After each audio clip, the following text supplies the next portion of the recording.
സ്ത്രീധന പീഡനത്തെ തുടർന്ന് തമിഴ്നാട് തിരുപ്പൂരിൽ നവവധു ജീവനൊടുക്കി. തിരുപ്പൂർ സ്വദേശി 27 വയസ്സുകാരി റി ധന്യ ആണ് വഴിയരികിൽ ഒതുക്കിയിട്ട കാറിൽ കീടനാശിനി കഴിച്ച് ആത്മഹത്യ ചെയ്തത്.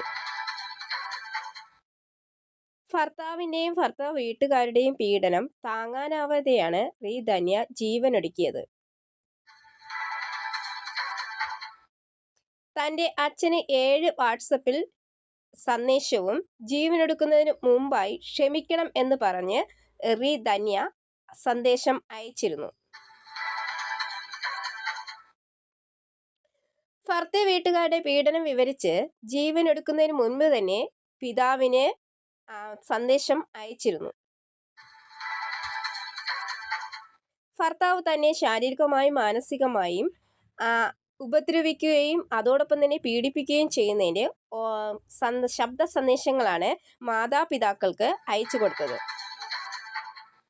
അച്ഛനും അമ്മയ്ക്കും ഭാരമാവാതിരിക്കാൻ ആഗ്രഹിക്കുന്നില്ലെന്നും അതിനാൽ ജീവിതം അവസാനിപ്പിക്കുകയാണെന്നും ക്ഷമാപണം പറഞ്ഞാണ് അച്ഛന് അവസാനമായി സന്ദേശം അയച്ചത്.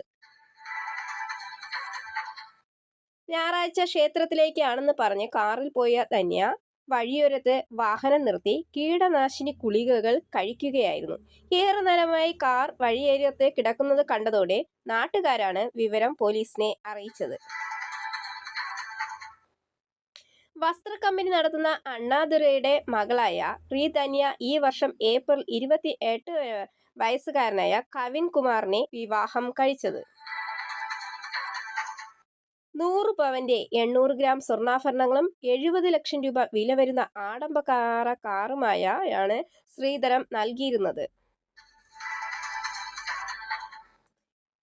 അച്ഛനും അമ്മയ്ക്കും അവസാനമായി അയച്ച മെസ്സേജിൽ ഇങ്ങനെയാണ് പറയുന്നത്: ജീവിതകാലം മുഴുവനും